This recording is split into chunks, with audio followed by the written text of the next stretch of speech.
Salut tout le monde, 21 mai 2024. Le repêchage national est dans un petit peu plus d'un mois. Ça arrive à grands pas.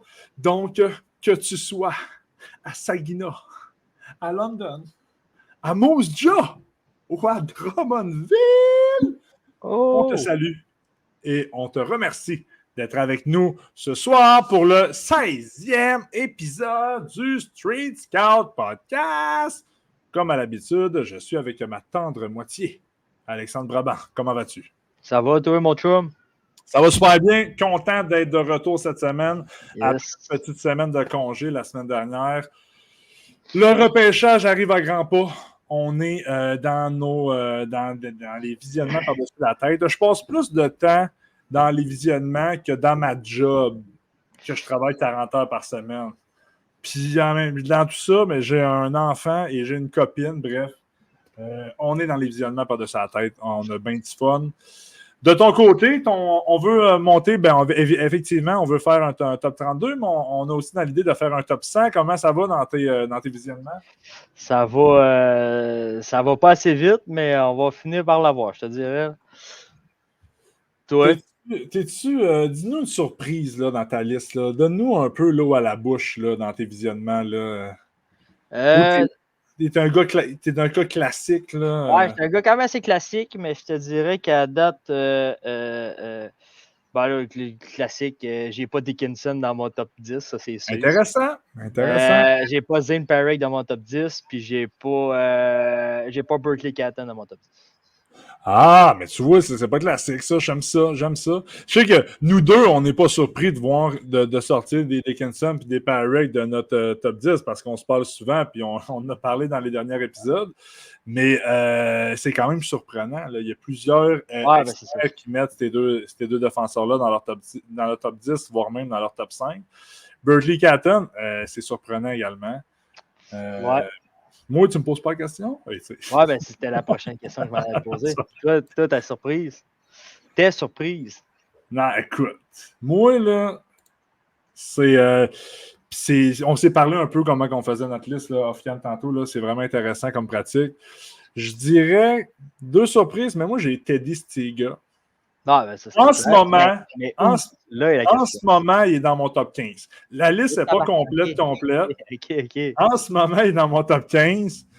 Puis Zane Parrish, en ce moment, flirte avec... la première ronde?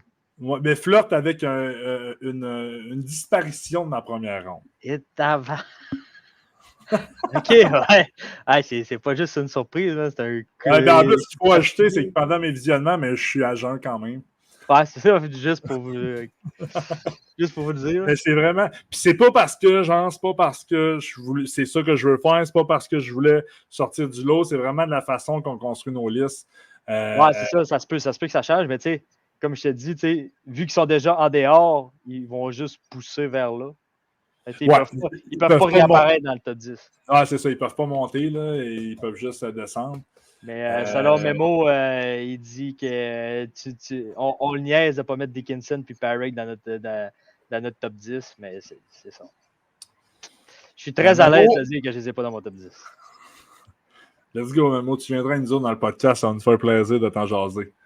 Ça va nous faire plaisir. Je peux même te montrer plein de séquences de Dickinson qui fait des niaiseries avec la rondelle. Ah, Dickinson, c'est... ouais, c'est ça. On s'en est parlé. Là. C'est de l'inconstance extrême. Mais au début, je pensais que sous pression, il était mauvais. Mais même sans pression, il est pas bon non plus. Ouais. Moi, j'ai aimé sa finale. Là. On s'en est parlé, là, mais c'est intéressant. C'est intéressant. Puis en ce moment, en passant, là, on est live sur la page Facebook Street Scout. Ça veut dire qu'il y a des gens qui vont nous écouter live. On les salue. On les salue, puis on vous dit un gros merci d'être là. Aujourd'hui, au menu, on sort un peu des sentiers battus. Là, dans nos derniers épisodes, on a parlé du U18. Puis avant les U18, on se rappelle la belle victoire du Canada. Merci. Avant les U18, on dressait des listes d'espoirs disponibles en 2024, puis on en parlait. Bref, là, vous pouvez aller écouter tous nos épisodes sur YouTube, sur Spotify. Aujourd'hui, on sort un peu des sentiers battus. On vous dresse un portrait des 4 formations qui vont se disputer la Coupe Memorial, qui commence le 23, après-demain, je pense. Le 24, je pense. Le 24, ça se trouve à être vendredi avec un affrontement entre les champions de l'Ouest, les Warriors de Moose Jaw, et l'équipe haute de cette Coupe Memorial 2024, le Spirit de Saginaw. Ça va être un tournoi qui est très relevé. Donc, aujourd'hui, c'est ça. On ne parle pas juste des espoirs 2024. Là, on dresse vraiment un portrait des 4 formations qui vont se disputer le trophée. Donc, voilà. Avec des joueurs repêchés également. Là, en tout cas, bref, on a bien hâte de vous donner notre contenu. Ouais, d'autres choses avant de commencer? Non. Il y a Memo qui a bien hâte de nous parler de Zane Parrick. Zane Parrick, Memo, Zane Parrick, il est gros comme un cure-dent, arrête-moi ça. Le champion de la WHL, les Warriors de Moose Jaw. Le champion de la OHL, les Knights de London. Le champion de la Ligue hockey junior maritime Québec. Yes, je l'ai eu pour une première fois. Les Voltigeurs de Drummondville. Et l'équipe haute, le Spirit de Saginaw. Ces 4 équipes-là vont s'affronter dans un round robin. Après ça, bon, il peut y avoir un quart de finale, il y a une demi-finale évidemment, et il y a une grande finale. L'équipe là, qui termine premier suite à la ronde préliminaire là, passe directement en finale. S'il y a une égalité, la deuxième équipe passe directement en demi-finale. S'il y a une égalité en termes de points entre l'équipe 3 et 4, mais ces 2 équipes-là vont faire un quart de finale. Puis le gagnant joue contre l'équipe en demi-finale, etc., etc., etc. Donc, à tout seigneur, tout honneur, pas en tout. Mais la Coupe Memorial se dispute à Saginaw, au Michigan, aux États-Unis. Donc, on va commencer par l'équipe haute, le Spirit de Saginaw. Malgré le fait qu'ils n'ont pas gagné la Ligue de l'Ontario, c'est une équipe qui est archi solide. Se sont fait éliminer en demi-finale là, dans les séries. T'es pas d'accord avec mon. Non, pas tellement, mais c'est correct. C'est un très gros jeu pour moi. On a commencé la ronde numéro 1 à Saginaw avec un balayage. Souvent, ces grosses formations-là, dans les premières rondes, c'est souvent des balayages faciles. On a éliminé Allen Sound en 4 matchs. En deuxième ronde, ça a été beaucoup plus ardu en éliminant notre boy Owen Allard en 7 longues rencontres. En demi-finale, mais c'est là qu'on a... les gars, êtes-vous courants si les bagarres vont être permises durant la Coupe Memorial? C'est une assez bonne question. Je n'ai pas la réponse, mais on va aller chercher ça. On dirait que c'est rare qu'on ait vu ça pour de vrai, des bagarres à la Coupe Memorial. Ouais, mais moi, je sais pas, tantôt, j'ai checké Sacha Boisvert, mon gars, man. Et il drop les mitaines, notre flow, man. Là. Mais je t'en avais déjà parlé. J'avais vu pendant la saison aussi... Non, j'ai bien aimé ça. Le petit coup par-dessus l'arbitre, là, c'était pas pire. Ah, puis il drop, man. Il drop, là, puis c'est pas un pied de céleri, là. Bref, revenons au Spirit. En demi-finale, le Spirit de Saginaw ont affronté les Knights de London. Les Knights de London étaient l'équipe favorite là, dans la Ligue d'Ontario. On a vendu chèrement notre peau, là, mais on a baissé pavillon en 6 rencontres. C'est un petit peu la finale avant la finale, là, quand on sait que London ont battu Oshawa en 4 matchs, dont 3 Reims en finale. Donc, moi, je vois Saginaw comme clairement la deuxième meilleure équipe là, de l'Ontario, du moins, de la Ligue d'Ontario. Toi, c'est quoi ta pensée du parcours du Spirit là, jusqu'à la finale?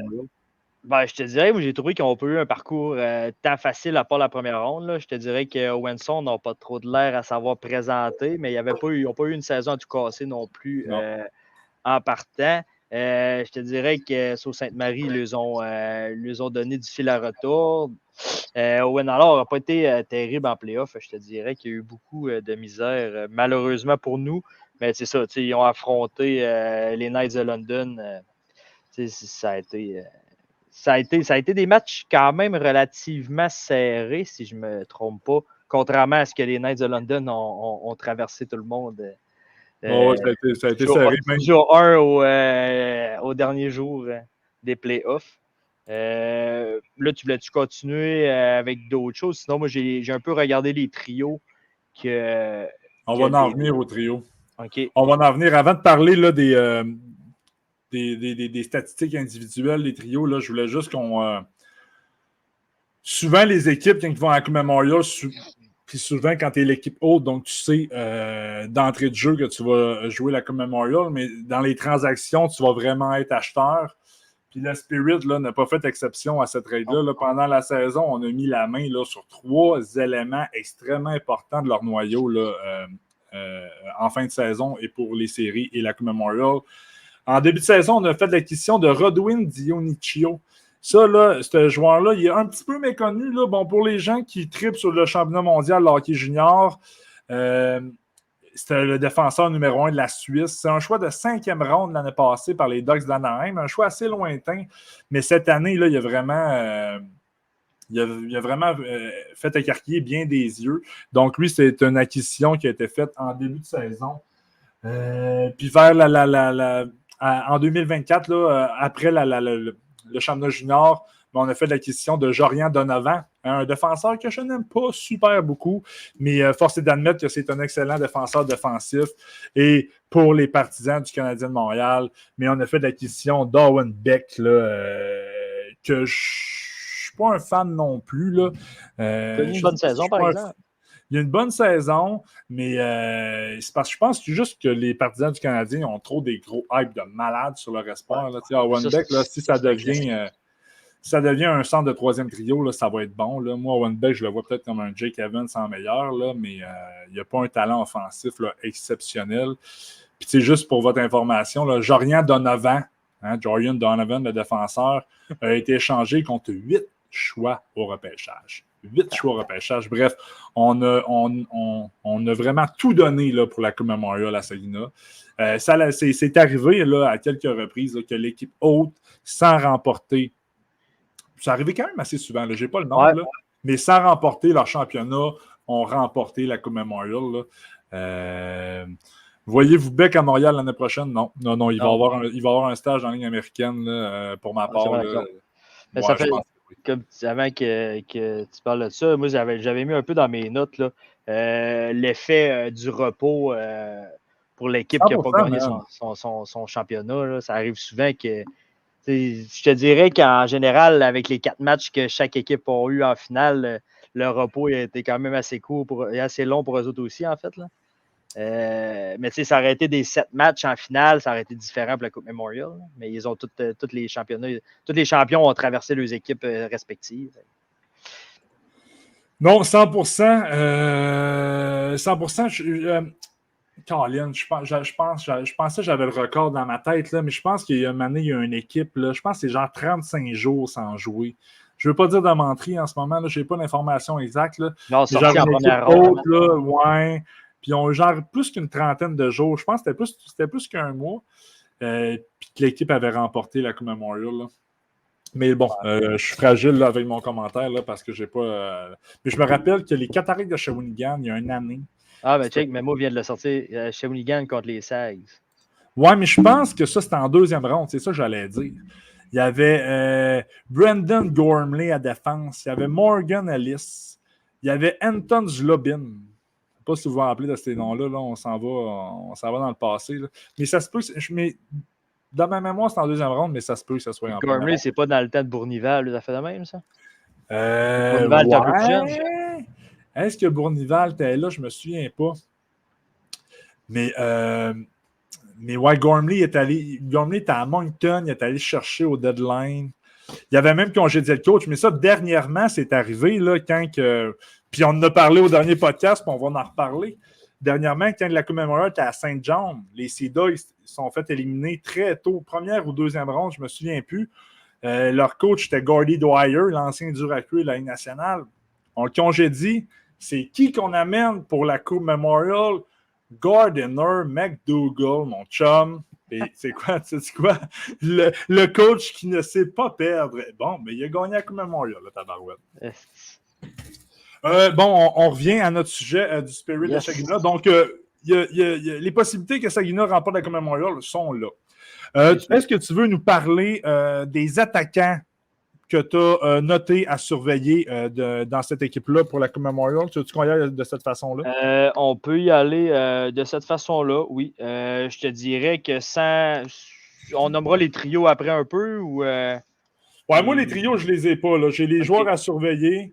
Je te dirais que ça se joue un peu dans les 3 trios. Là. Ils ont quand même bien balancé le trio. Là. Mais sinon, dans les attaquants à surveiller, c'est sûr qu'on a Owen Beck qui est en termes de points, c'est le meilleur attaquant de l'équipe. 34 buts cette saison. Sinon, il ne faut pas oublier Michael Misa, qui est un prospect de 2025. L'année prochaine, c'est ça. 75 points. On a Sapovaliv, que pour moi, il m'a déçu un petit peu cette saison. Je m'aurais attendu à un apport offensif un peu plus intéressant de sa part. Mais tu sais, c'est le centre du deuxième trio avec Michael Misa et Willis. Fait que je te dirais qu'il devrait bien s'en sortir. Sinon, moi, j'avais dans les transactions, là, j'avais Alex Christopoulos. Ouais, Alex Christopoulos, qui a été une bonne acquisition aussi. Là. Il est venu solidifier le 3e trio de Sagina. Il a marqué 30 buts cette saison. Je pense que ça va être un autre joueur à surveiller en attaque. Puis, pour ma part, je pourrais closer avec Hunter Hyde. Que lui, ça, c'est pas mal le... Ben, en fait, tu as Josh Bloom aussi. Je te dirais que le premier trio, c'est Bloom, Beck puis Hyde. C'est un autre trio qui va être à surveiller aussi. Non, c'est un bon trio. Puis tu as mentionné les statistiques là, en saison régulière. Là, je pourrais faire du pont avec les statistiques qu'ils ont faites en séries éliminatoires. Owen Beck, 14 points en 17 matchs. Hunter Hayes, 13 points. Josh Bloom, on est à 11 points. 9 buts pour Hunter Hayes quand même. Mathias Sapovaliv, tu as parlé d'une petite déception. C'est sûr, au niveau statistique, on aimerait ça le voir plus expressif. Seulement 9 points en 17 matchs en séries éliminatoires, mais généralement, j'ai aimé ces séries. Là, c'est un joueur de centre qui est bon au cercle de mise en jeu, mais qui est extrêmement responsable. Mais je pense qu'il est en train de se développer là, comme un joueur de rôle. Là. Quand il s'était fait repêcher, quand il s'est fait repêcher, on avait des attentes qui étaient beaucoup plus élevées en termes de statistiques, là, si je peux dire. Là. Mais ça reste quand même un bon espoir à mes yeux. Michael Misa t'en a parlé. Un excellent espoir en 2025, 11 points. Puis on a Caleb Mangone, que je ne connaissais pas, 14 points. Parmi les attaquants du Spirit de Sagina. Donc voilà. C'est pas une offensive. Tantôt, vous allez voir, là, on va vous parler surtout. On va vous parler des attaques là, des Knights de London et des Warriors de Moose Jaw. C'est beaucoup plus épeurant que celle du Spirit quand même. Mais jetez un coup d'œil à Michael Misa pour le repêchage de 2025. Le frère de Lou qui va se faire repêcher cette saison. On parle d'un espoir là, top 5, top 10 pour 2025 en ce moment. Donc, un espoir de très, très grande qualité. Puis, je voulais le faire avant. Là, je te l'ai dit off-cam, puis j'avais oublié. Là. Mais je voulais juste vous énumérer les joueurs du Spirit qui appartiennent à des équipes de la Ligue nationale. Là, c'est une information qui est intéressante, là, surtout quand vous allez voir les voltigeurs tantôt qui n'ont pas tant que ça.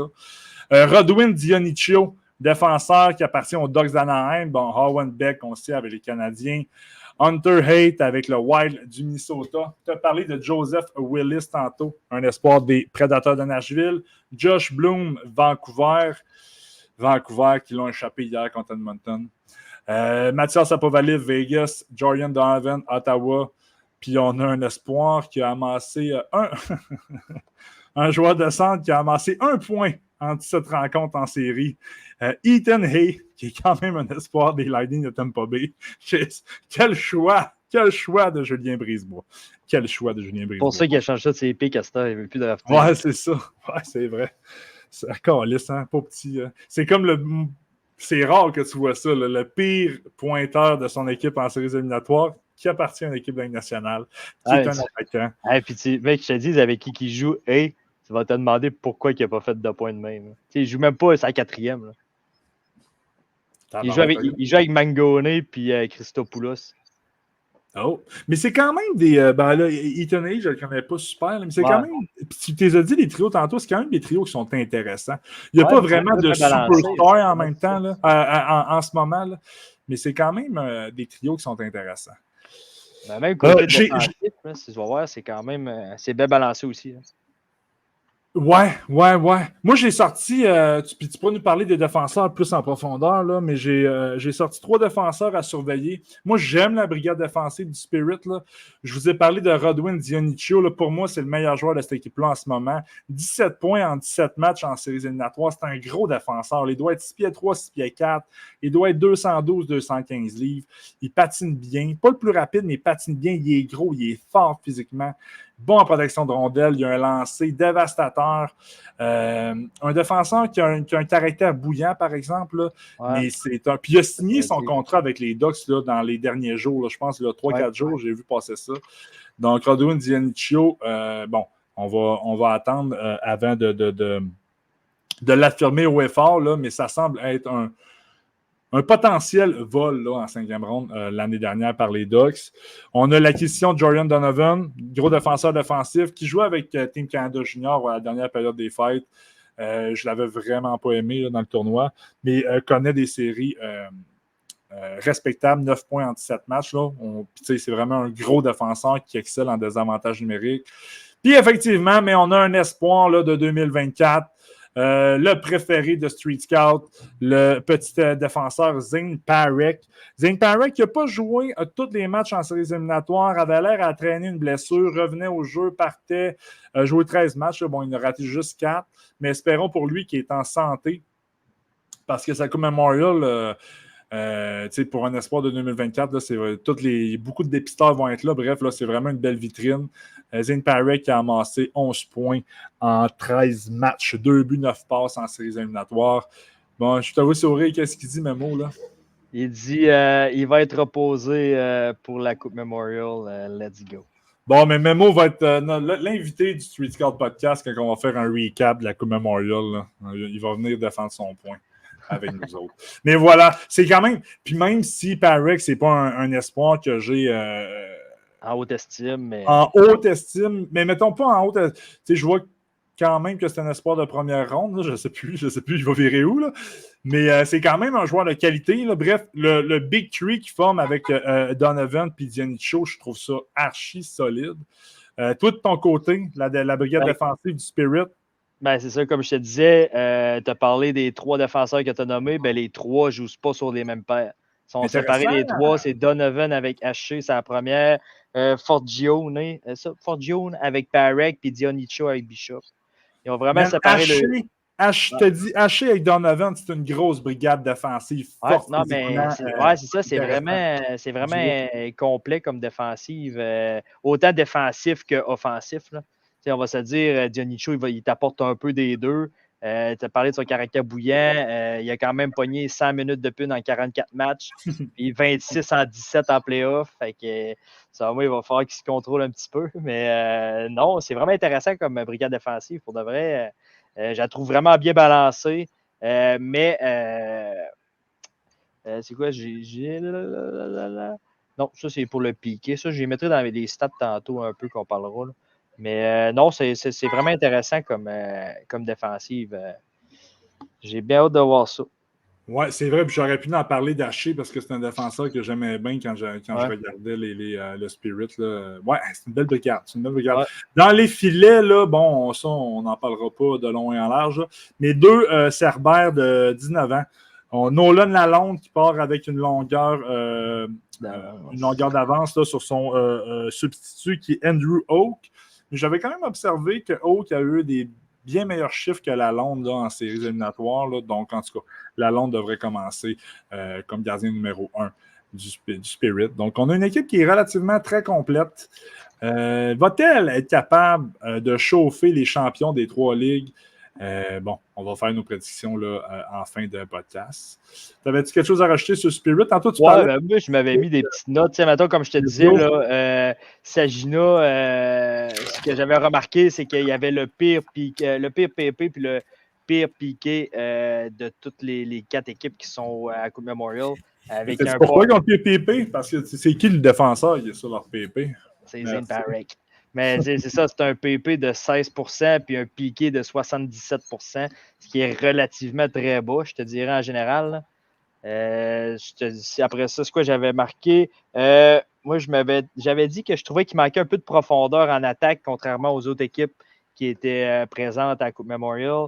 J'ai aussi dit que c'était l'équipe qui avait marqué le moins de buts durant toutes les playoffs. Puis, tu sais, ils ont juste joué un match de moins mettons, que London. Puis, ils ont juste joué, ils ont joué 3 matchs de moins que Moose Jaw. Fait que, tu sais, la comparaison se fait quand même beaucoup, là.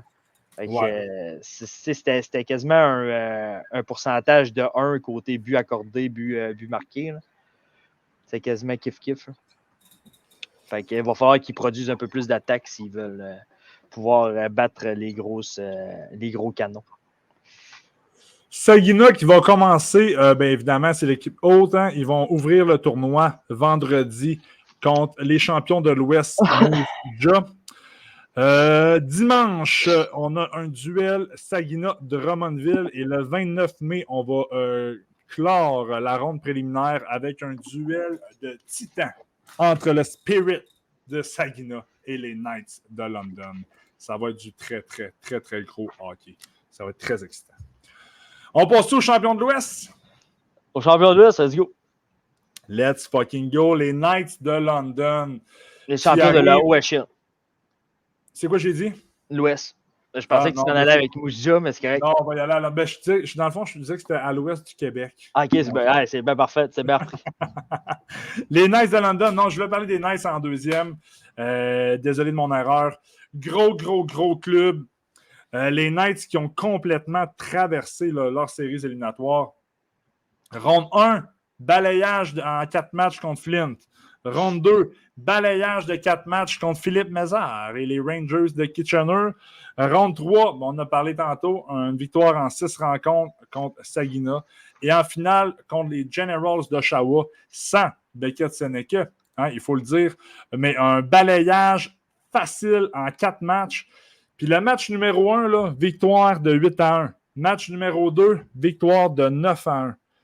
Match numéro 3, les Knights de London perdaient 6-2 pendant le match. On est revenu de l'arrière, on a gagné 7-6. Et le match numéro 4, un autre carnage de 7-1. Vraiment, les Knights de London sont en feu. Avant de commencer, je veux juste vous énumérer les joueurs qui appartiennent à des équipes de la Ligue nationale. On a une belle brochette du côté de London. Landon Sim, un espoir des Blues de Saint-Louis. Caleb Lawrence, un espoir des Kings de Los Angeles. Un défenseur pour toi, mon chum. Jackson Edward, un espoir des Bruins de Boston. Isaiah George, les Islanders. Oliver Bunk, les Flyers. Jacob Julien, les Jets. Max McHugh, les Blue Jackets. Le shooter, Kasper Altunen, un espoir des Sharks de San Jose. La petite peste, Denver Barkey, les Flyers de Philadelphie. Et le MVP des séries éliminatoires de la Ligue de l'Ontario, Easton Cowan, avec les Maple Leafs de Toronto. Tantôt, on voyait avec Saginaw, je te fais la passe après, Brabant, on voyait avec Saginaw qui ont fait beaucoup d'acquisitions au cours de la dernière saison pour solidifier leur équipe, là, pour attaquer la Coupe Memorial en pleine confiance. Du côté des Knights, on avait un super de bon groupe. On a quand même fait de l'acquisition de Caleb Lawrence. Caleb Lawrence, qui est un gros attaquant, genre de 6 pieds 7, là, c'est un tank. Sauf qu'il a été blessé en séries éliminatoires. Il a raté une bonne partie de la danse printanière. Là, je ne sais pas s'il va être de retour pour la Coupe Memorial. Je n'ai pas eu ces informations-là. Mais voilà, c'est un mémo qui dit quelle défensive London. C'est quelle équipe London. C'est incroyable. T'avais-tu des... Vas-y. T'avais-tu des renseignements à dire sur leur parcours? C'est l'offensive. L'offensive, je la trouve extrêmement bien balancée. C'est l'enfer qui ont joué avec le trio sans faire jouer Easton Cowan avec Devin Borky. Ils ont séparé tout le monde. Sam O'Reilly s'est retrouvé ça à 1. Pour de vrai, Dale Hunter, il fait de l'excellent job avec son équipe. C'est sûr, c'est facile quand tu as des joueurs comme ça. Là. Mais pour de vrai, en 18 matchs, se rendre à la Coupe Memorial, c'est quand même assez incroyable. 3 balayages sur 4. Là. C'est incroyable. C'est fou. Là. Et avec de la manière, là. Ouais, ben c'est ça, tu sais, tu te dis, Flynn, tu te dis, OK, c'est correct, Flynn était vraiment mauvais cette année. Il était très ordinaire. Tu dis, Kitchener, ça risque d'être intéressant là, avec des Rekoff, Philippe Méjor, Brucevic, Matthew Soap. Tu dis, ça va être plus serré un peu. Non, 4 matchs, balayage terminé. Tu te ramasses contre Sagina, tu n'échappes 2. C'est correct. Puis tu t'en vas en finale contre. Moi, j'ai été surpris de voir Oshawa en finale, par exemple, là, mais c'est un peu pour ça que j'ai été surpris. Ils se sont fait démolir. Ouais. Puis Oshawa, je pense, en demi-finale, il jouait contre North Bay, avait gagné les 3 premiers matchs. North Bay était revenu, il a gagné les matchs 4, 5, 6. Pour, en tout cas, on avait. Mais ouais, le momentum était du bord de London à 100%. Ouais, clairement. Tu voulais-tu qu'on aille avec les joueurs à surveiller? Il y en a beaucoup dans cette équipe-là, en fait. Ouais, mais moi, j'ai énuméré. Tu veux-tu que j'y aille puis je te passe la POC après? Ouais, moi, j'ai 6 attaquants, 3 défenseurs. T'en as Ouais, pas mal à faire, toi. Ouais. Puis moi, je trouvais ça cool parce que, premièrement, rapidement, là, c'est des joueurs qu'on vous a parlé là, il y a quelques secondes. Là. Denver Barkey, grosse série, 27-18. Easton Cowan qui close avec le MVP. 10 buts, 24 passes, 34 points en 18 matchs, Easton Cowan. Easton Cowan, non, si on se rappelle, le repêchage l'année passée, un espoir que personne parlait, était classé en 3e ronde sur certaines listes. Tout le monde a critiqué les Leafs de l'avoir sorti en fin de première ronde. Ouais. Un joueur qui a joué, qui a évolué au dernier championnat mondial hockey junior. Bon, il n'avait pas connu un super gros tournoi, mais comme le reste de son équipe. Mais un gros espoir. Kasper Altunen, qui est un franc-tireur, 17 buts en 18 matchs, a ajouté 9 passes pour 26 points. Max McHugh, 22 points. Jacob Julien, qui est un gros attaquant de 6 pieds 4, que j'aime beaucoup, un 18 points. Puis moi, j'ai aimé, je ne sais pas si c'est lui un peu ton sixième, mais moi, j'ai aimé Ruslan Gazizov. Ouais, je l'ai aussi. Un attaquant russe, 14 points en 15 matchs. Je trouve vraiment qu'il travaille bien. Puis ce qui est intéressant avec Gazizov, c'est que c'est sûr qu'il est né en 2004, là, donc c'est un espoir de 19 ans, mais qui est classé par la centrale de recrutement de la Ligue nationale au prochain repêchage. Donc, pourrait entendre son nom dans des rondes lointaines au prochain repêchage. Donc, retenez ce nom, Ruslan Gazizov, là, que moi, j'ai beaucoup aimé dans le parcours éliminatoire des Knights de London jusqu'ici. De ton côté, les attaquants, mon beau? Bah, moi, je te disais que ça ressemblait pas mal au tien. Cohen, Barkey, Gazizov, Julien, Altunen, puis Sam O'Reilly. Tu l'avais pas, Sam O'Reilly, toi? Non, je veux dire, ouais, non. Moi, Sam O'Reilly, c'est ça. J'ai bien aimé son apport dans fait, son jeu. Je le trouve vraiment complet. Oui, c'est vrai. En fait, il n'est pas excellent, mais il joue bien dans les 3 zones, responsable défensivement. Offensivement, il apporte sa pierre à l'édifice. Pour de vrai, c'est ça. Moi, c'est une de mes notes que je m'ai marqué, c'est que moi aussi, j'ai checké un peu Dickinson. Je n'ai pas fini mes visionnements de playoffs, là, mais j'ai trouvé que les recrues à London faisaient bien en playoffs. Il y avait beaucoup apporté à l'équipe. Là. Ouais. Mais ajoute sa pierre à l'édifice, man. Félicitations pour celle-là. Ouais, mais je t'allais chercher loin. Je me suis dit une par podcast, il fallait que je la sorte. C'est celle-là d'aujourd'hui. J'adore ça, man. Je la mets dans mon coffre. Ouais, puis puis probablement qu'il y a des attaquants qu'on n'a pas parlé, là. Ben, McHugh. Toi, tu as parlé de McHugh. Ouais, McHugh, là, c'est... Mais tu sais, mettons, si tu veux un peu, je te sorte les 3 lignes, là. C'est O'Reilly, Cohen, McHugh, Barkey, okay. Julien, Gazizov, Sim, okay. Nichols, Altunen. OK.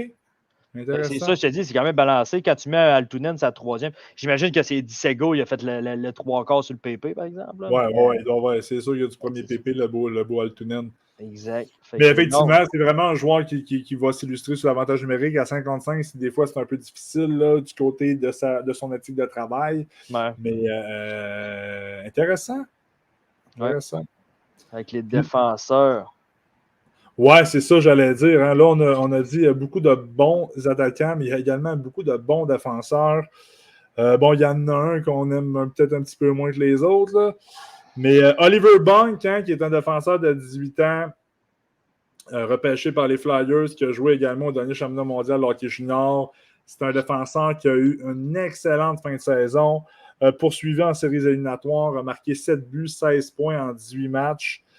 Isaiah George, qui est un défenseur que que je trouve extrêmement bon dans sa propre zone. C'est pas un gros pointeur. Là. On parle de 12 points en 18 matchs quand même, mais même en saison, je pense qu'il a fait une trentaine de points. Mais l'intelligence de ce défenseur-là, puis la manière qu'il excelle dans sa zone, j'aime beaucoup ça. Défenseur que je ne connaissais pas beaucoup, là, Jackson Edward, qui est un espoir des Browns. En fait, avant le début des séries, je ne le connaissais pas. Joue du très, très gros hockey, là, amassé 11 points en 18 matchs. Et il y a un espoir de très grande qualité, selon plusieurs, au prochain repêchage. Sam Dickinson, qui a closé ses séries, 13 points en 18 matchs. Là, je vous parle de 4 défenseurs, mais c'est un groupe défensif extrêmement, mais extrêmement solide.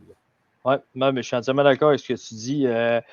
Sans parler on parle de Dickinson puis Bunk, mais George puis Edwards, ils ont quand même apporté beaucoup de points. Je pense que c'est quelque chose comme Edwards, maintenant j'ai vu 11, puis George, c'est genre 14. Ouais. C'est sûr qu'avec une offensive de même, tu te ramasses tout le temps avec une deuxième passe ou quelque chose du genre. Fait que, non, mais s'ils sont encore là, ils ont bien balancé le duo. Un gars plus défensif avec un défenseur plus offensif de chaque côté. Edwards, il faut encore qu'il répare beaucoup d'erreurs, mais il fait beaucoup de travail. Puis c'est un peu comme Henry Muse quand il a sauvé le cul à Dickinson. Ben là, c'est le rendu à Edwards de sauver le cul à Dickinson. Jackson Edward, qui est un choix de 7e ronde des Browns de Boston en 2022. Puis il a signé son contrat avec les Browns. Donc, un bon développement pour ce défenseur. Bon, un défenseur qui est plus défensif, probablement au prochain niveau, là, mais que très, très bonne progression là, pour cette arrière-là. T'avais-tu terminé? Oui, mais c'est ça, je peux te dire, les paires, là, c'est facile. Là, c'est George avec Bung puis Dickinson avec Edwards. Ah, c'est intéressant. C'est deux paires bien balancées. Puis on finit avec Jackson Simpson dans les filets. Ouais, puis un gardien de 20 ans. Quand tu commences. Ouais, tu m'as juste shaké, c'est Michael Simpson, pas Jackson Simpson. Ah, excuse-moi, ouais. Ouais, j'ai dit non, c'est qui ça, Jackson? J'ai cherché dans ma tête rapidement. Ouais, qui était de gardien de 20 ans. Ça, j'ai vu. Mais c'est tout le temps, pour une équipe junior, là, c'est tout le temps rassurant là, d'embarquer dans les séries, d'embarquer dans un gros tournoi avec un gardien vétéran comme ça. Donc, Michael Simpson, qui est secondé par Owen Wilmore, qui est un gardien de 19 ans. C'est vraiment une belle équipe. C'est l'enfer. Puis, ce qui est intéressant avec les Knights, mais on a parlé un petit peu, c'est que oui, c'est un gros club, mais il y a 4 espoirs disponibles au prochain repêchage qui sont intéressants, mais qui sont, en tout cas, 4 espoirs admissibles en 2024 dans l'alignement. On a parlé de Dickinson, qui est un espoir de première ronde. On vous a glissé un petit mot sur Ruslan Gazizov, qui est classé, qui est un attaquant de 19 ans, par exemple, mais surveillez ce Russe-là, c'est un excellent joueur de hockey. Tu t'as parlé de Sam O'Reilly, qu'on parle d'un espoir, en tout cas, selon plusieurs, de deuxième ronde. Un attaquant qui est relativement très complet.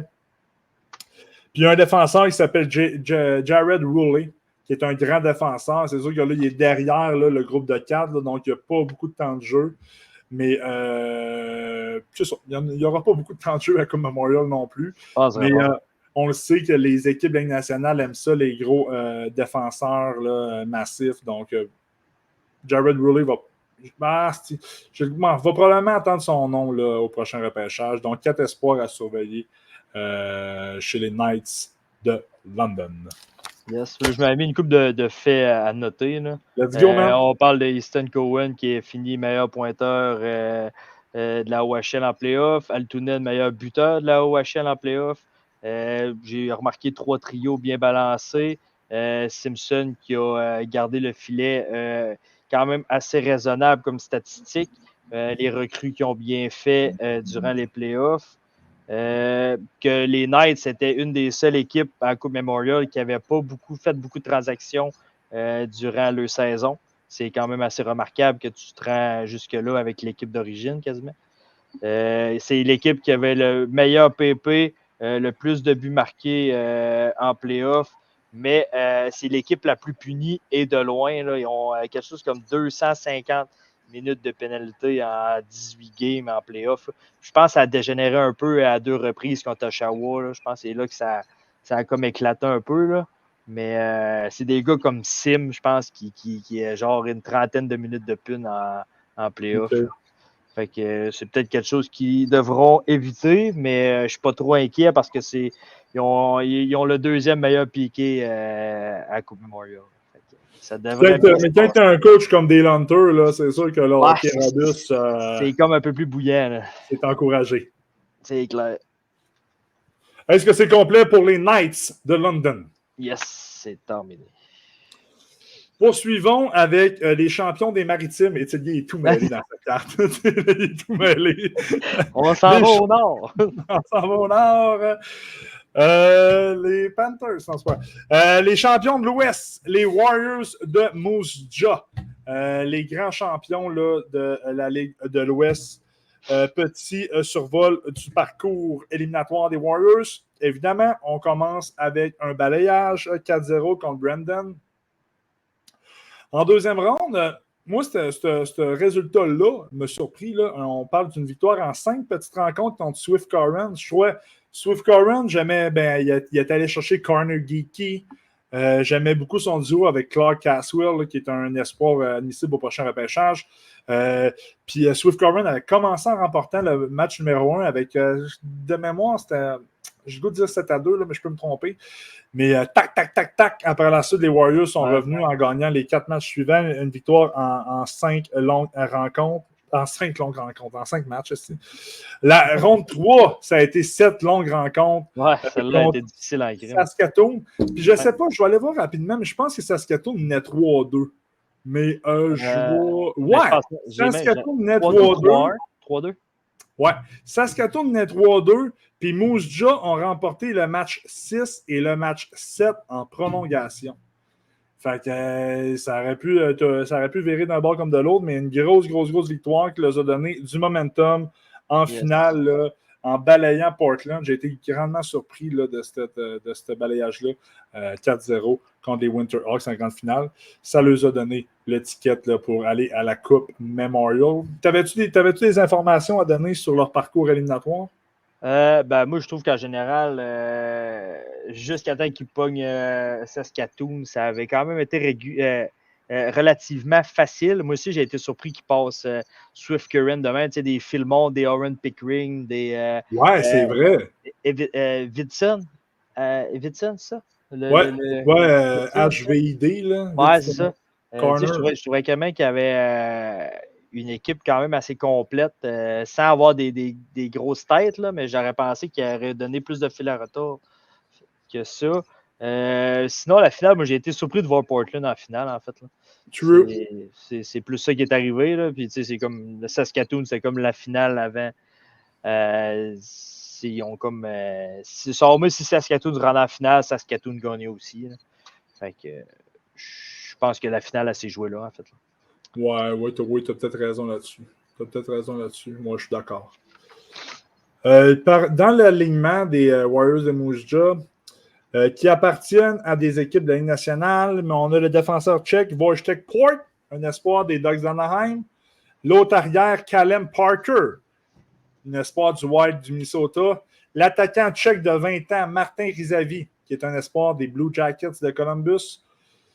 Après ça, Matthew Savoy, Buffalo, Braden Yager, Pittsburgh, le MVP des séries éliminatoires dans le WHL, et j'ai nommé le défenseur Denton Matechuk, qui est un espoir des Blue Jackets de Columbus, et le grand, pas le grand physiquement, mais celui qui a connu une saison phénoménale, Jagger Furcus, qui est un espoir du Kraken de Seattle. 61 goals, 65 passes, 126 points en 63 matchs cette saison pour Jagger Furcus. On a quand même une belle brochette. Rapidement, je dirais qu'il manquait un petit peu de profondeur, là, mais ils ont vraiment des gros top guns. J'ai parlé de Mathieu Savoie. Ça a été une des acquisitions là, pendant la saison du côté des Warriors. Là. Mathieu Savoie qui a été échangé contre 7 choix au repêchage, dont 2 de première ronde. On vous a parlé de Wojtek Port qui a été acquis également, Callum Parker pour solidifier la défensive. Et Ryan Kovacevic, qui est un attaquant là, qui a quand même tiré son épingle du jeu là, dans son parcours avec les Warriors. C'est des acquisitions intéressantes. Toi, avais-tu d'autres choses de ton côté? Moi, j'avais Sherman qui était un autre attaquant qu'ils sont allés chercher. Tu parlais de manque de profondeur un peu à l'attaque. Moi, je trouve qu'avec les transactions, ils ont quand même solidifié un peu les attaques. Ah, 100%. Parce que le deuxième trio faisait dur en maudit avant que Savoie, Sherman et Kovacevic arrivent. Fait que je te dirais que ça a quand même bien aidé pour se rendre jusqu'à la Coupe Memorial. Mais sinon, c'est ça, c'est une attaque. C'est un peu moins que les Knights de London, là, mais le premier trio, Ah ouais, donc, les lignes, très ouais. solide. Là. Encore là, ils ont balancé un petit peu, puis je suis quand même content parce qu'ils n'ont pas mis Firkus avec Jagger, puis Savoie, ça a 1. Là. Ils ont mis Jagger, Firkus, puis McKenzie, ça a 1. La 2, c'est Calvert avec Lakovic, puis Savoie. Puis ils ont closé avec Sherman, Rizavi, puis Kovacevic. C'est quand même 3 trios bien balancés aussi. Là. Ils ont pas, c'est pour ça que je trouve que ils ont bien fait ça. C'est le défensif, moi, je trouve qu'il va être difficile. Tout va tourner alentour de Matechuk. C'est vraiment. Ouais. Ça va être vraiment lui qui va orchestrer tout ce qui va se passer en défensive. 100%. Et pour répondre à notre chum Memo, là, non, aucun lien de parenté entre Ryland Kovacevic et le défenseur du Canadien. Je suis d'accord avec tout ce que tu as dit, man, surtout quand tu as parlé de défensive. À l'attaque, moi, je me suis nommé 3 noms. Évidemment, Firkus, qui a connu une grosse saison, de gros éliminatoires également, 32 points en 20 matchs. Braden Jagger, qu'on l'a vu au championnat mondial de hockey junior, c'est pas mon préféré, mais force est d'admettre qu'il a connu de grosses séries éliminatoires, 30 points. Savoie, Savoy, 24 points en 19 matchs. Puis on a les... Quand tu as des bons 20 ans, là, junior, là, ça va bien. Atlee Calvert, qui est un attaquant de 20 ans, qui appartient à aucune équipe de la nationale, 20 points. Martin Rizavi, qui est un gros joueur tchèque, là, pas le meilleur des talents, mais un gros joueur tchèque qui s'est illustré quand même en séries éliminatoires là, avec une récolte de 16 points en 20 matchs.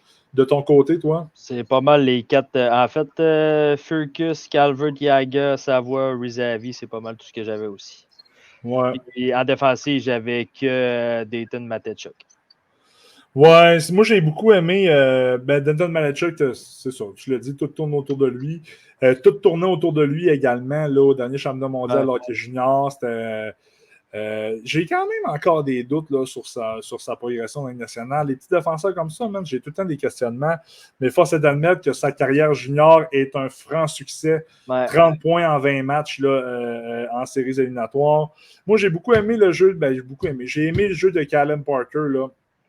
Je trouve que c'est un défenseur qui est solide, pas le meilleur en apport offensif, là, amassé seulement 9 points en 20 matchs. C'est quand même avec qui tu penses? Hein? Il joue avec Malachuk. C'est quoi la deuxième paire, mettons? Wilson avec Breton. Avec Brenton. Brenton, ouais. OK. Ouais.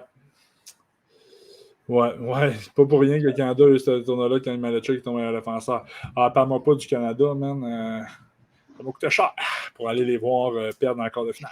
Ça m'a coûté cher en Timberlake. Mais c'est Canada, là, ce qui a fait chier, là, c'est quand au début du tournoi, on a dit Tristan Luneau, man, il est mort.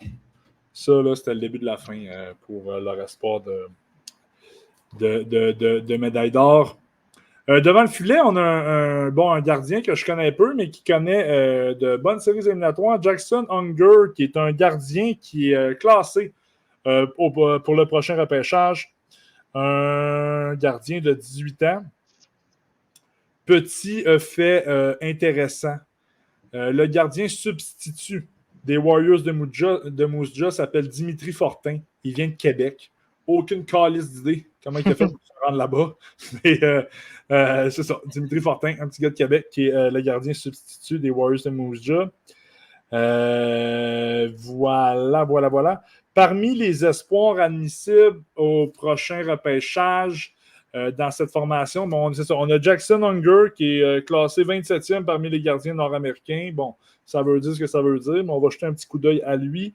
Et il y a un attaquant qui se nomme Pavel McKenzie qui est classé 176e par la centrale de recrutement. Donc, on jette un petit coup d'œil à ces deux prospects-là. Il joue avec Jagger puis Firkus, fait que ça va être facile à regarder. Pour vrai? Ouais, McKenzie joue avec Jagger et Firkus. C'est de valeur, si ça paraît pas, tabarnak, 2 ou 3 passes en 20 matchs. Elle est fou, là. On va lui donner une chance. On va lui donner une chance, puis on va jeter un petit coup d'œil sur notre chum Pavel pendant la Coupe Memorial. Yes. Moujja qui commence leur tournoi vendredi contre Sagina. Après ça, on a 2 matchs en 2 soirs, le 27 contre les Knights, puis le 28 contre les Voltigeurs de Drummondville. Tous les matchs de la Coupe Memorial sont à 7h30, à part celui de samedi entre les Knights et les Voltigeurs va être à 4h. Bref, des petites informations là, qui sont intéressantes pour vous autres. Tu veux que je close avec mes petits faits notés? Oui, man, oui, c'est vrai. Fait à noter, c'est que les 4 meilleurs pointeurs des séries de la WHL appartiennent à Moujja. Répète ça, s'il te plaît. Les 4 meilleurs pointeurs de la WHL en série appartiennent à Moujja. OK. Dont Matechuk qui est deuxième. C'est qui cinquième, pour le fun, tu sais-tu? Tu as-tu dans ta face? Vite demain, évidemment. C'est pas Sidorov, me semble, le cinquième. Ah, c'est peut-être, ouais. C'est Sidorov, le cinquième. Intéressant. Il me semble que oui, parce qu'il y a déjà 15 buts avant les passes, fait que quelque chose du genre. C'est l'équipe la plus disciplinée qui s'amène à la Coupe Memorial avec 132 minutes de pénalité, ce qui est vraiment... c'est loin des Knights de London, en tout cas. C'est l'équipe qui a accordé le plus de buts lors des séries. C'est pour ça, une des raisons pour que je pense que c'est la moins bonne défensive qui s'amène à la Coupe Memorial aussi. Le plus de buts accordés. Puis c'est ça. Moi, je me disais, je me posais la question, voir si la défensive allait réussir à tenir le coup contre des attaques comme London durant le tournoi. C'est intéressant ce que tu dis là, c'est intéressant. Mais hey, pendant que tu parlais, je réfléchissais à c'est quoi que ça pourrait être, le power play de Moujja. Ils doivent jouer à un défenseur, puis tu dois avoir Fergus Jagger Savoy avec genre un gros Rizavi ou un Calvert. Là, en tout cas, ça doit être. Ça aurait du sens. Ça doit pas avoir sens. Puis selon moi, ils doivent passer quasiment le 2 minutes à la glace.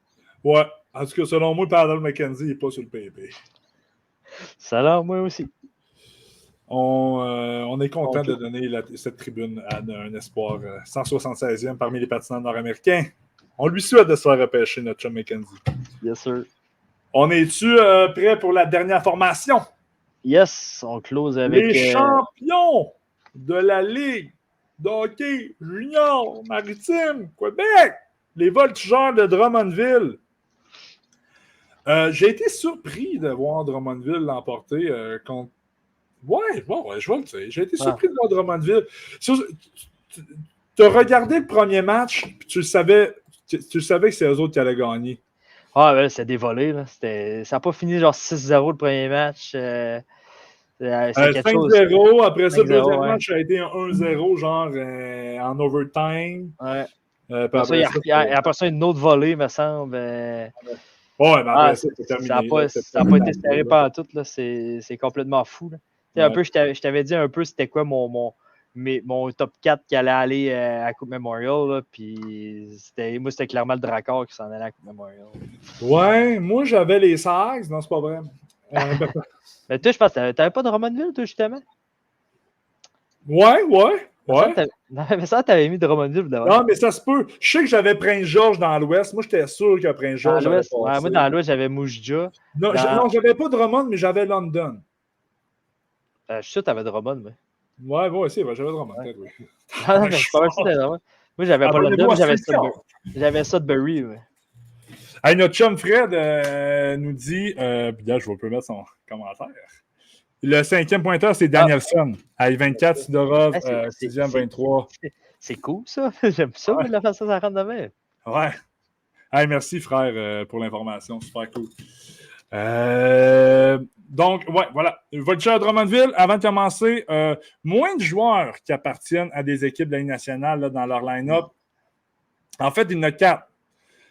Ethan Gauthier, attaquant qui appartient au Lightning de Tampa Bay. Alexis Gendron, un attaquant de 20 ans qui appartient aux Flyers.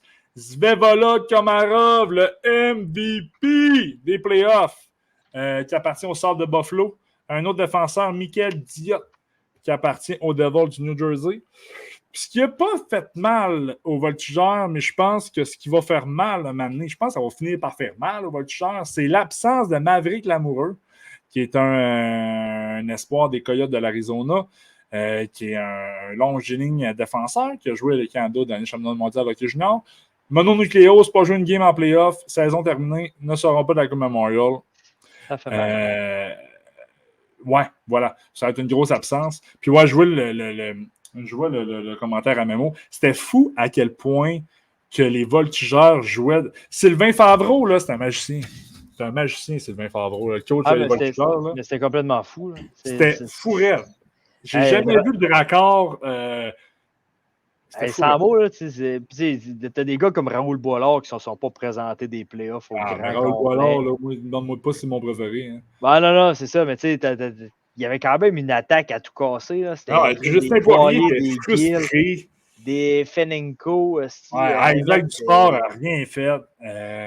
C'était complètement fou. C'était terrible. Mais tu sais, la clé de cette équipe-là, c'est Mercer. Là. Le goaler, man, il a goalé sa tête. Là. C'est 1,98, 934. Là. C'est complètement débile. Là. Ouais, il a goalé. Je pense qu'il a été 8 périodes, 52 buts en finale. Là, genre, avant de... Ouais, c'est ça. Mercer, qui est le frère de Dawson Mercer, l'attaquant des Devils du New Jersey. Ouais. Parcours des voltigeurs en séries éliminatoires. On a commencé avec un balayage. Hein? On reste dans la thématique. En 4 matchs contre les Sea Dogs de Saint-John, si Gardiner McDougall aurait coaché, moi, man, j'aurais favorisé les Sea Dogs. Je ne sais pas si c'est confirmé, mais moi, le Gardiner McDougall, c'est rendu mon coach préféré. Là. Genre, je vais le suivre partout ce qui va aller. Je ne sais pas si c'est confirmé ou va être engagé comme entraîneur-chef des Wildcats de Moncton et son fils, il va être le DG de l'équipe. Quand même très cool comme histoire. Donc, les Wildcats qui devraient terminer la saison prochaine avec un grand total de 68 victoires. Memo, il dit oui, c'est confirmé. C'est confirmé. Nice. Je suis content pour lui. En deuxième ronde, on s'est quand même buté là, à un gros Samuel Saint-Hilaire, gardien du Phoenix de Sherbrooke, mais on est venu à bout en 6 rencontres du Phoenix en deuxième ronde. Troisième ronde, c'est quoi, je sais pas, c'est la guerre de la Poutine, là? C'est quoi le style de rue là, entre ces deux villes-là? Là? Mais les voltigeurs se sont débarrassés des Tigres de Victoriaville en 5 rencontres avant d'infliger un balayage cinglant au Dracard de Bécomo en grande finale de la... comment ça s'appelle, Caroline? Le trophée Jules Curteau. Voilà, j'allais dire la Coupe du Président, mais c'est rendu le trophée Jules Curteau. Qu'as-tu pensé du parcours éliminatoire de nos voltigeurs? Ben, je te dirais que moi, en général, quand je check ça, on dirait que j'ai vu un parcours relativement facile. Je m'attendais à une grosse finale vraiment ardue. Ça n'a pas été le cas. Je trouve que pour de vrai, ils ont vraiment eu un parcours facile dans l'ensemble des playoffs. Soit qu'ils ont joué sa tête et qu'on ne l'a pas remarqué, ou je ne sais pas, mais pour ma part, je n'ai pas trouvé que c'était vraiment difficile comme parcours. Non, effectivement, pas beaucoup. C'est pas beaucoup d'adversité. Là. On pensait que l'adversité allait venir du Dracard, puis ça a été violent. Ouais, ça a été terrible. Ah, il y avait rien de trippant. Il n'y avait rien de trippant pour ça. Il n'y avait rien de trippant. Parmi les... Oui, vas-y. Mais c'est vraiment en play-off que ça s'est joué parce que, tu sais, admettons, je check les pointeurs en saison régulière, puis les voltigeurs, ils n'amenaient pas des gros pointeurs. Là. Il n'y avait pas des gros attaquants que tu disais, OK, lui, il va. Tu sais, c'est vraiment en play-off, les gars ont steppé up, puis ça a apparu. Là. Tu sais, le meilleur pointeur en saison, là, c'est Ethan Gauthier, puis il a 71 points. Là. Ouais. Tu sais, 71 points. Playoffs, Ethan, par exemple. Ouais, mais 71 points, votant à London, là, c'est genre le 9e pointeur, 71 points. Ouais. C'est ça. Là, mais ils se sont levés, même, puis ça a fait. Là. Ouais. Ben, tantôt, on parlait de système. Hein? Sylvain Favreau, man, il fait des mini-locks avec cette équipe-là, des mini-locks. C'est ça.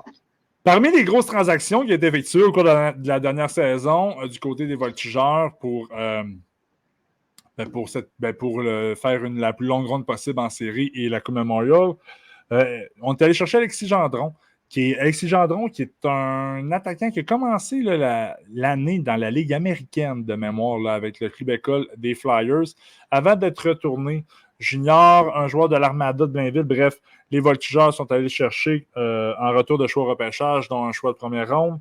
Puis on est allé chercher 2 champions de la Coupe Memorial 2023, Zvevola Komarov et Michael Huchette des des remparts de Québec.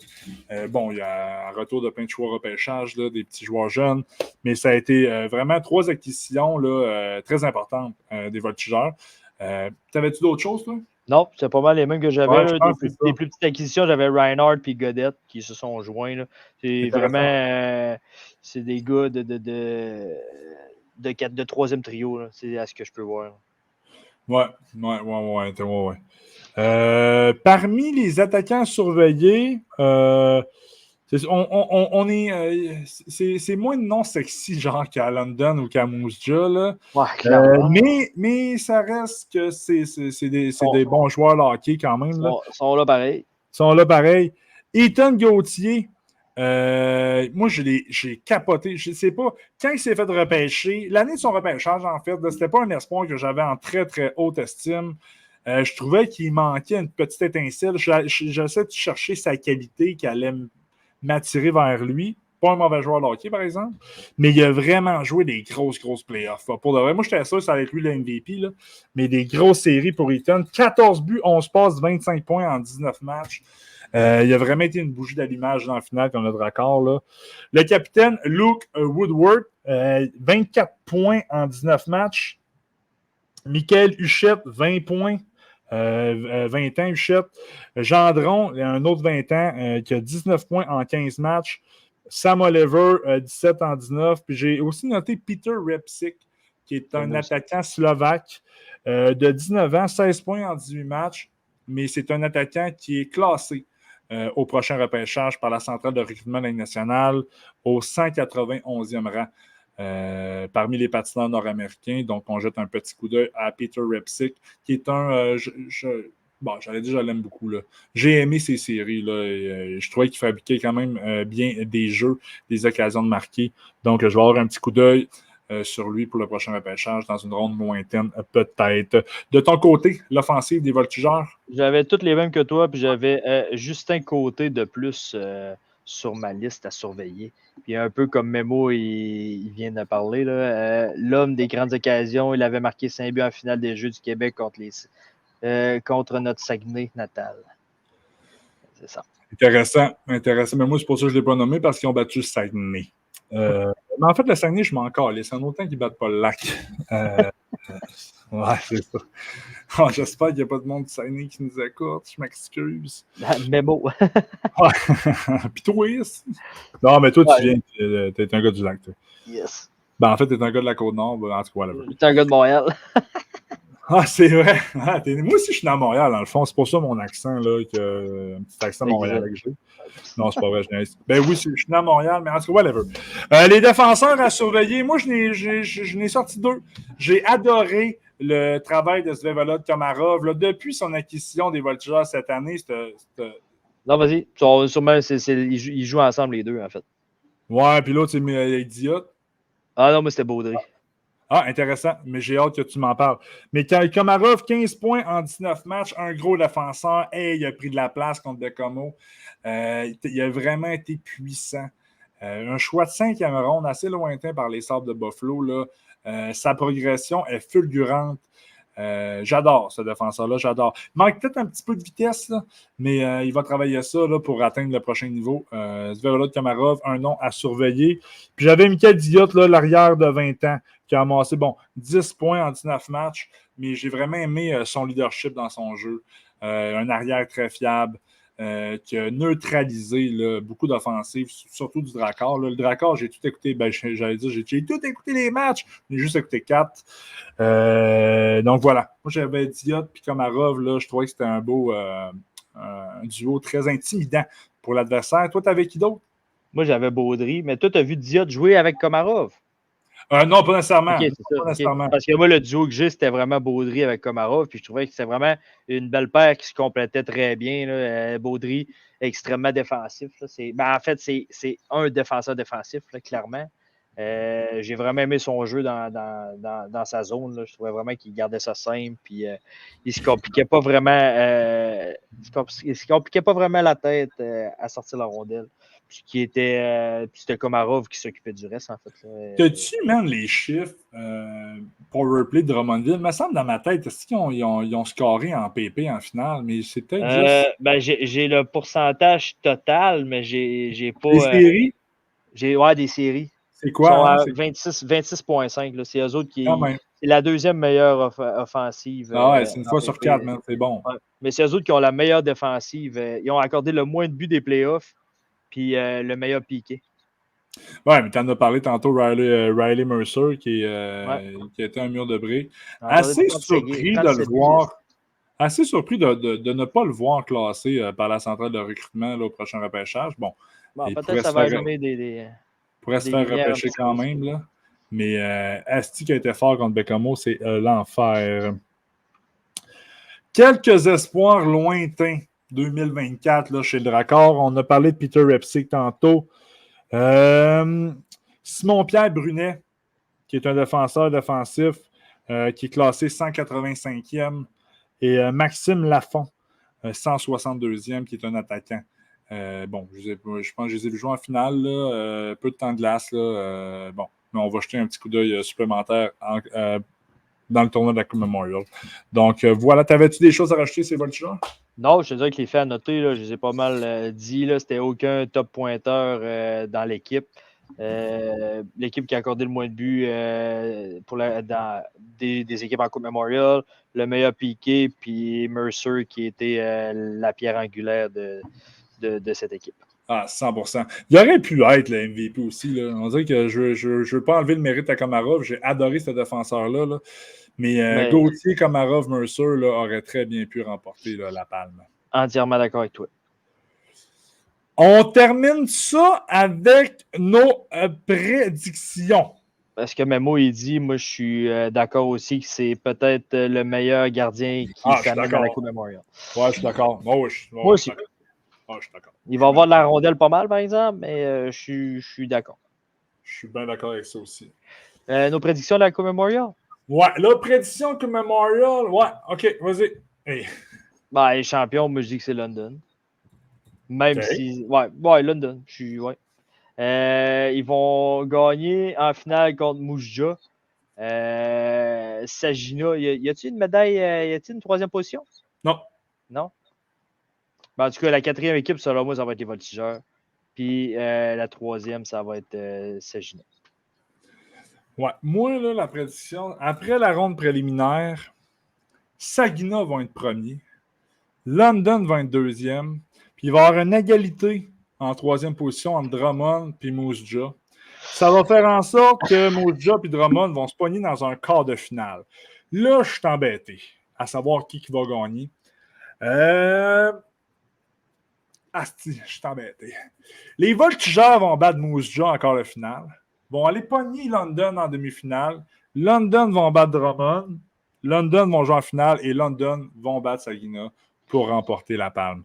Fait que j'ai London, Saginaw, Drummond, Moose Jaw. Ça moi, c'est une cote d'environ 5000 sur Bet365. Hey, on va attendre qu'ils crissent avant de les plugger, les tabarnaks. On va attendre qu'ils nous commanditent.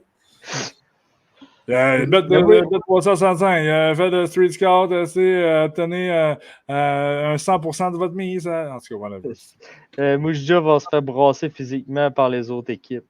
Peut-être. C'est sûr que London apporte toute une équipe physique. Là. Moi, ça risque de... London, c'est dangereux comment ils sont forts. C'est dangereux comment ils sont forts. Ouais. J'ai hâte de voir aussi, par exemple. Là, mais si Moujja se fait brasser, Saginaw va se faire brasser aussi. Puis... Mais c'est quand même... mais c'est quand même 4 formations. Puis c'est ça. Drummondville sont un petit peu moins sexy que les autres équipes. Ouais. Mais... c'est 4 solides formations. Ouais, ça aurait été le fun que l'amoureux soit là. L'amoureux, ça aurait changé à la donne. Moi, je ne suis pas nécessairement un grand fan de son jeu, là, mais là, tu l'ajoutes à Komarov, à Diot, à Baudry, tu as nommé tantôt.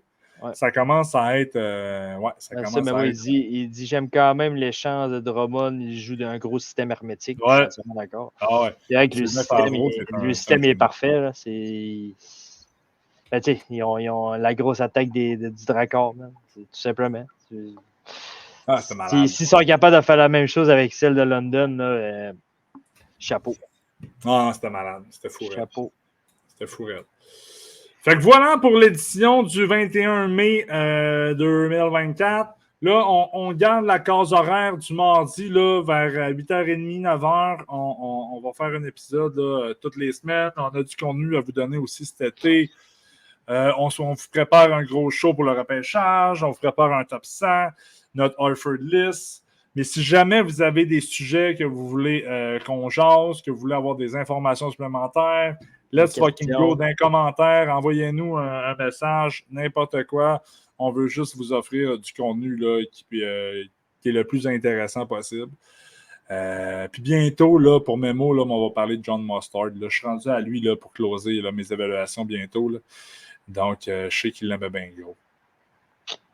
Quelque chose à ajouter en terminant? Non, non, ça va être bien beau pour le show. Merci à tout le monde d'avoir été là sur Facebook et avec nous là, live ici. On se voit mardi prochain pour le 17e épisode du Street Scout Podcast. Salut mon chum. Salut mon homme.